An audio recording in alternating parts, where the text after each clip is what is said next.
Hola, el tema que vamos a revisar ahora es resolver algunas preguntas que han venido en exámenes anteriores y aplicar lo que hemos aprendido hasta ahora. Veamos la primera pregunta. En las pruebas diagnósticas, cuando aumenta la prevalencia, entonces A. El valor predictivo positivo disminuye. Habíamos revisado el tema de pruebas diagnósticas y habíamos visto que el valor predictivo positivo es influido por la prevalencia. Cuando la prevalencia se incrementa el valor predictivo positivo. Cuando la prevalencia se reduce, el valor predictivo positivo también se reduce. Entonces, esta primera opción, el valor predictivo positivo disminuye, no es correcto, es todo lo contrario. Aumenta la sensibilidad. El incremento de la prevalencia no tiene efecto tanto en la sensibilidad como la especificidad. La sensibilidad y la especificidad son influidos por otros factores, y habíamos visto que uno de los factores que influye es el espectro clínico de la enfermedad. A mayor severidad de la enfermedad vamos a tener mayor sensibilidad. Y la especificidad es influenciado por la presencia de enfermedades endémicas de la zona que pueden dar reacción cruzada con la prueba que estamos evaluando. Entonces, las alternativas B y C no son correctas porque la prevalencia no tiene ningún efecto sobre la sensibilidad y la especificidad. La alternativa D, el valor predictivo positivo aumenta, es la respuesta correcta.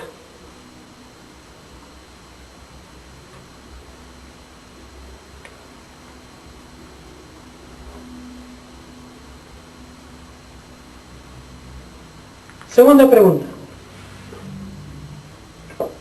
En la siguiente tabla tetracórica, el cálculo de la sensibilidad de una prueba diagnóstica se hace mediante la fórmula. Habíamos visto que la sensibilidad se calcula en la columna de las personas que tienen la enfermedad, mientras que la especificidad se calcula en la columna de las personas que no tienen la enfermedad. Y habíamos visto que la sensibilidad en esta tabla tetracórica es igual al valor de la celda A sobre A más C, mientras que la especificidad es igual a D sobre B más D. También podemos estimar el valor predictivo positivo, que en este caso vendría a ser igual a A sobre A más B, y el valor predictivo negativo, que vendría a ser D sobre D más C. Entonces, la sensibilidad es igual a A sobre A más C, y la alternativa correcta sería la B.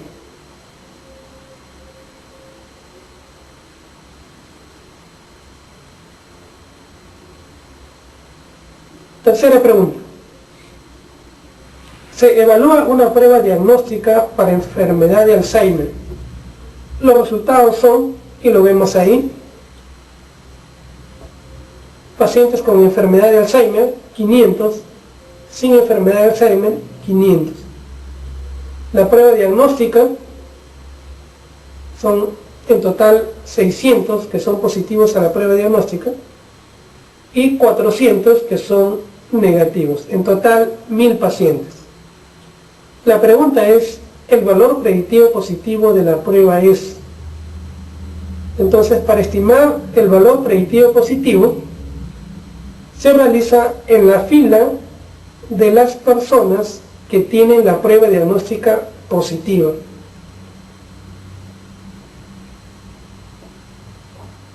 Y la fórmula es El valor predictivo positivo es igual a A sobre A más B. A es igual a 400, A más B es igual a 400 más 200. Esto lo multiplicamos por 100 y haciendo esta operación me va a dar un valor predictivo positivo de 66.6%. Entonces la respuesta correcta es la alternativa D.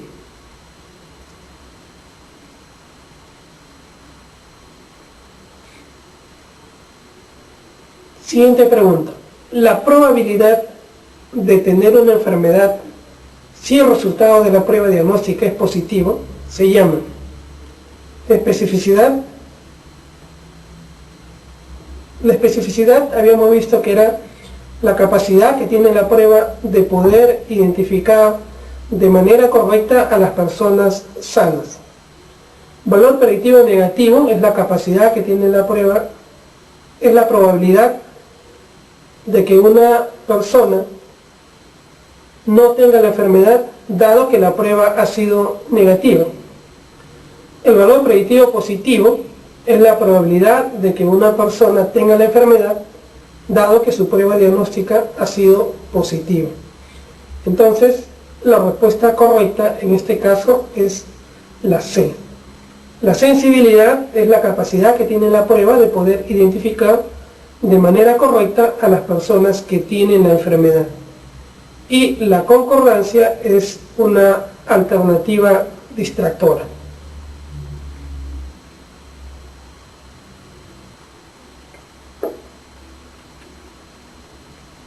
El concepto de razón se expresa como: habíamos visto que la razón es una fracción en la cual el numerador no está incluido en el denominador, a diferencia de la proporción, en la cual el numerador sí está contenido en el denominador. Entonces, la alternativa A no es correcta, la alternativa B tampoco es correcta, la alternativa B vendría a ser una proporción, la alternativa C es la respuesta correcta porque el numerador no está incluido en el denominador.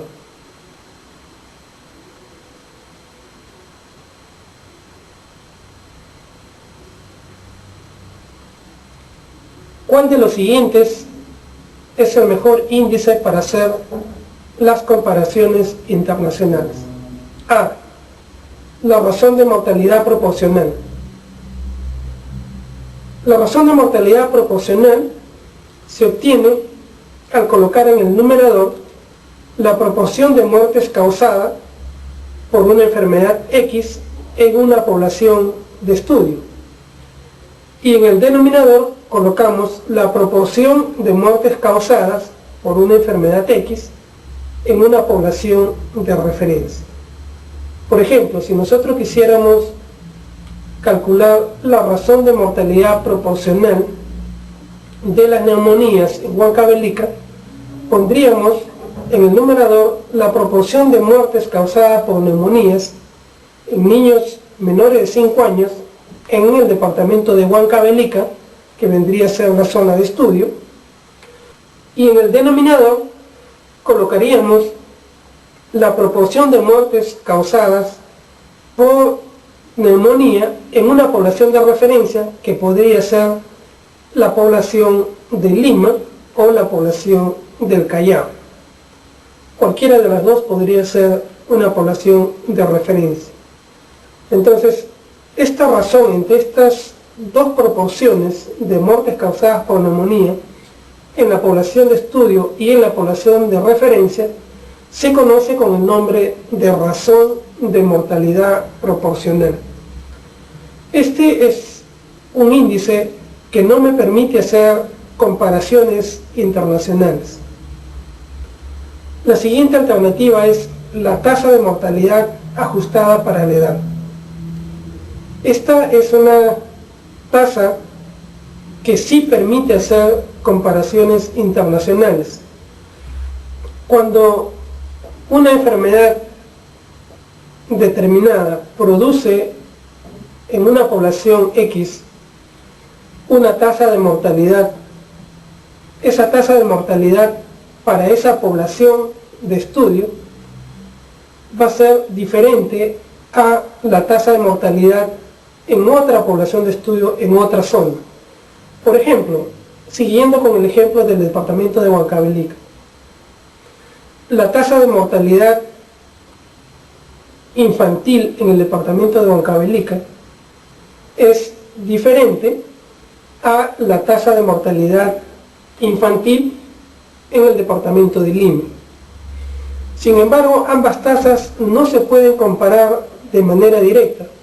¿Por qué? Porque la estructura de la población en el departamento de Huancavelica es diferente a la estructura de la población del departamento de Lima. Por lo tanto, esta mortalidad infantil tiene que ser ajustada por la edad.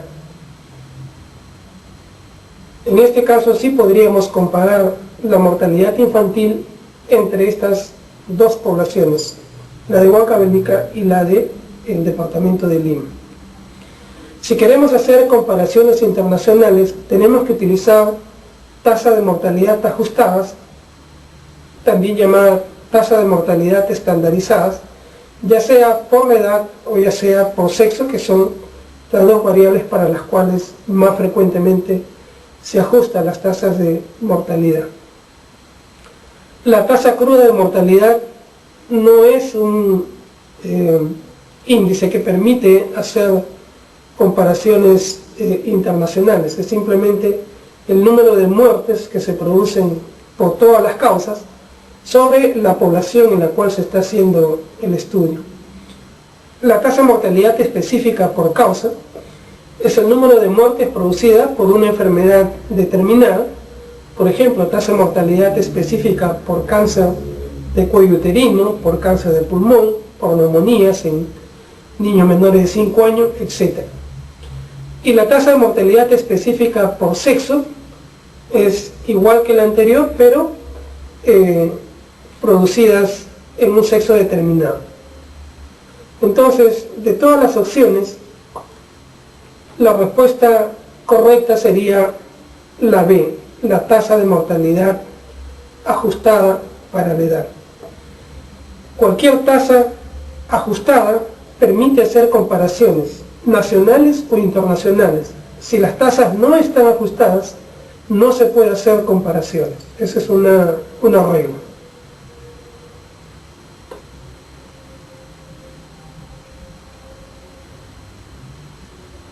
En un país X, durante los últimos 5 años, el número total de casos de malaria mantiene una tendencia ascendente, superior a la del crecimiento de la población.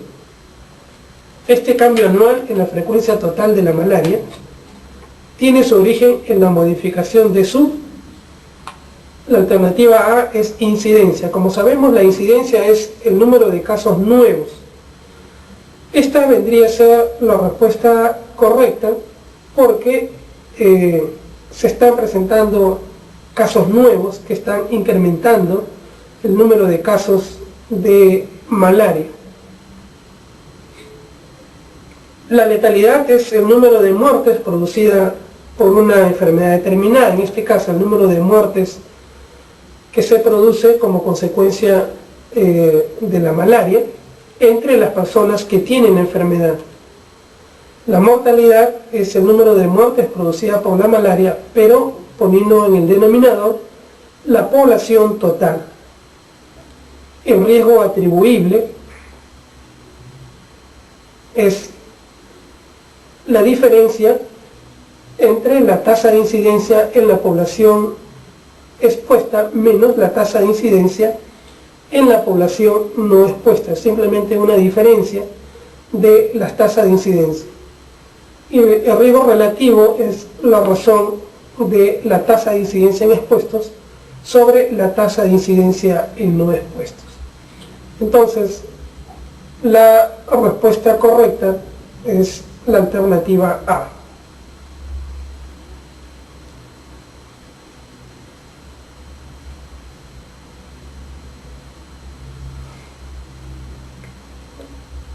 Se presentan los resultados de un estudio acerca de la relación entre la hipertensión y el infarto de miocardio. Y tenemos una tabla donde en la primera columna está la presión diastólica, la población que tiene menos de 90 milímetros de mercurio, y en la segunda fila la población que tiene mayor o igual a 90 milímetros de mercurio. Y en la segunda columna tenemos las respectivas tasas de incidencia. Para los que tienen una presión diastólica menor de 90, la tasa de incidencia es de 5,3. Para los que tienen una presión diastólica mayor o igual a 90, la tasa de incidencia es de 10,8. La pregunta es, el riesgo relativo y la fracción atribuible son respectivamente. ¿Cómo calculamos el riesgo relativo? El riesgo relativo no es otra cosa que la razón de dos riesgos. El riesgo en los expuestos sobre el riesgo en los no expuestos. En este caso, el riesgo se mide por la tasa de incidencia. Entonces, el riesgo relativo es igual a la tasa de incidencia en expuestos sobre la tasa de incidencia en no expuestos. La tasa de incidencia en expuestos es 10,8, en los no expuestos es 5,3. Entonces, el riesgo relativo es 2,04. ¿Cómo calculamos la fracción atribuible? La fracción atribuible es igual al riesgo en expuestos menos el riesgo en no expuestos sobre el riesgo en expuestos. El riesgo en expuestos es 10,8 o 10,8 menos el riesgo en no expuestos 5,3 sobre el riesgo en expuestos que es 10,8. Eso lo multiplicamos por 100 y nos da una fracción atribuible de 51%. Entonces, la alternativa correcta en este caso es la D, el riesgo relativo de 2 y la fracción atribuible 51%.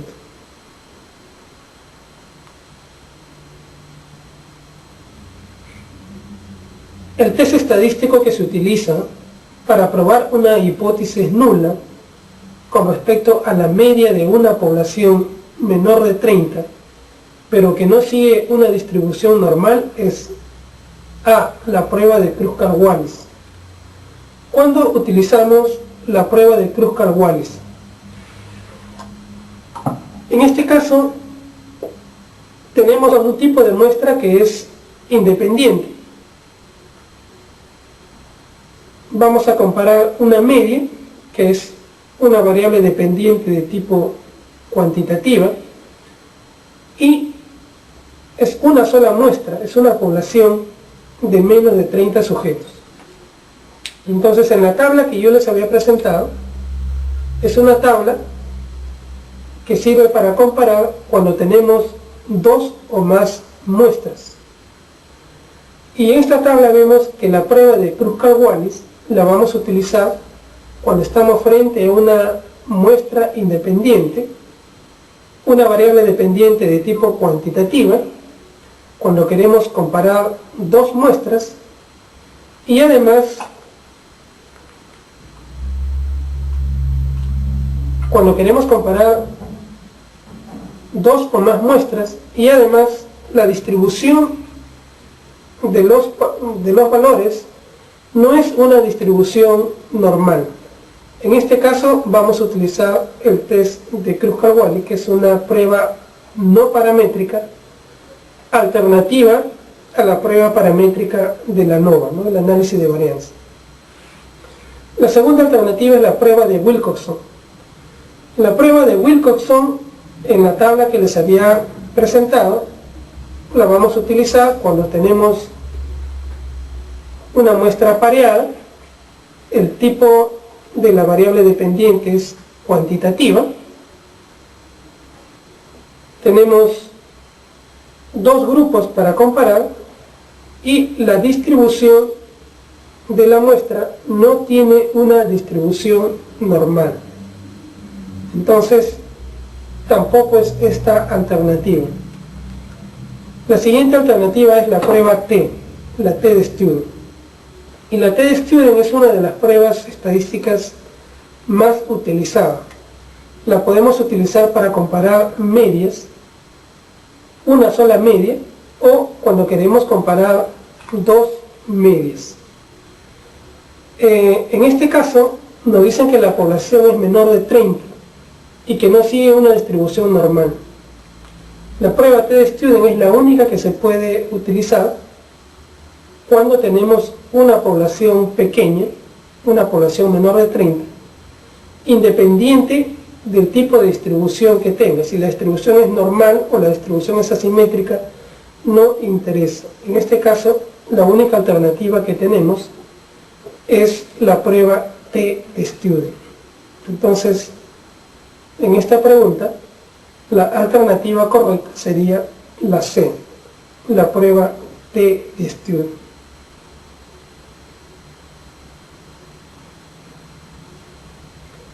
La prueba de Fisher es una prueba que se utiliza para datos variados, y la prueba Udemann-Weinert es una prueba que se utiliza para muestras independientes, pero para comparar dos grupos o dos poblaciones y que tienen una distribución asimétrica o no normal.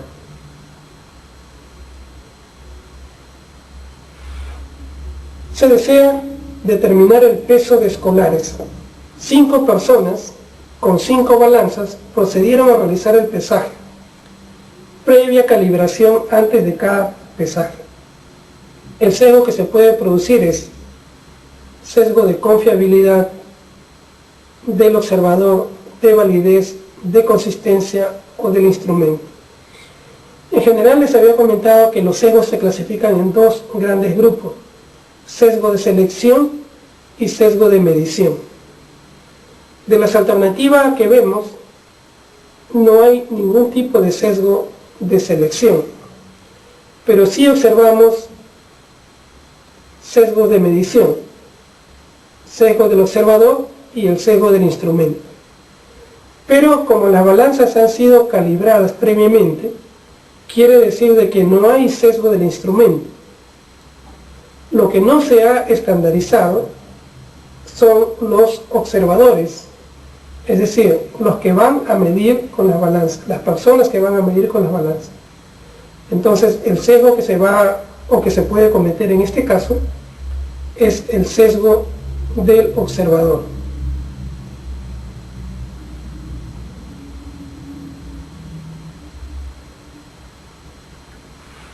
Al comparar dos medias muestrales, el rechazo de una hipótesis nula, que es verdadera, nos lleva a cometer un error conocido como...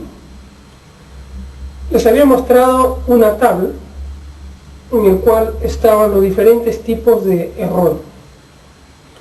Cuando la hipótesis nula es verdadera y la prueba de significancia la rechaza, estamos frente a un error alfa o de tipo 1.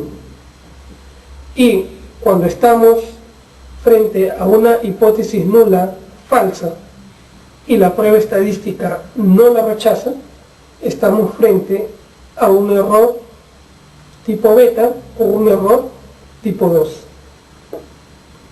Entonces, en este caso, estamos frente a un error alfa o de tipo 1. La respuesta correcta sería la D.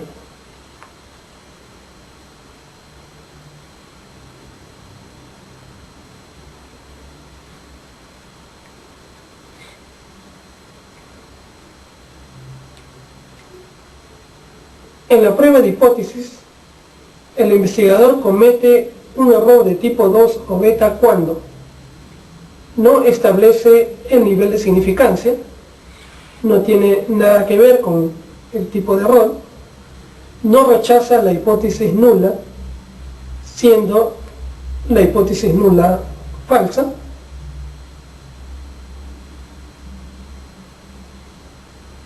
se rechaza la hipótesis alterna, siendo la hipótesis alterna falsa. Rechaza la hipótesis alterna, siendo verdadera. Y por último, rechaza la hipótesis nula, siendo verdadera. Entonces, aquí la respuesta correcta es la B. El error de tipo 2, error de tipo beta, se comete cuando no rechazamos la hipótesis nula, siendo la hipótesis nula falsa.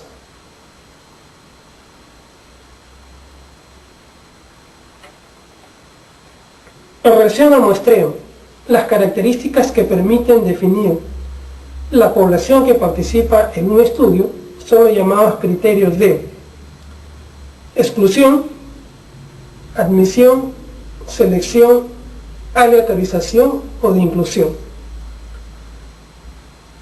De los criterios que se utilizan para poder definir la población son los criterios de selección, que son dos: los criterios de exclusión y los criterios de inclusión.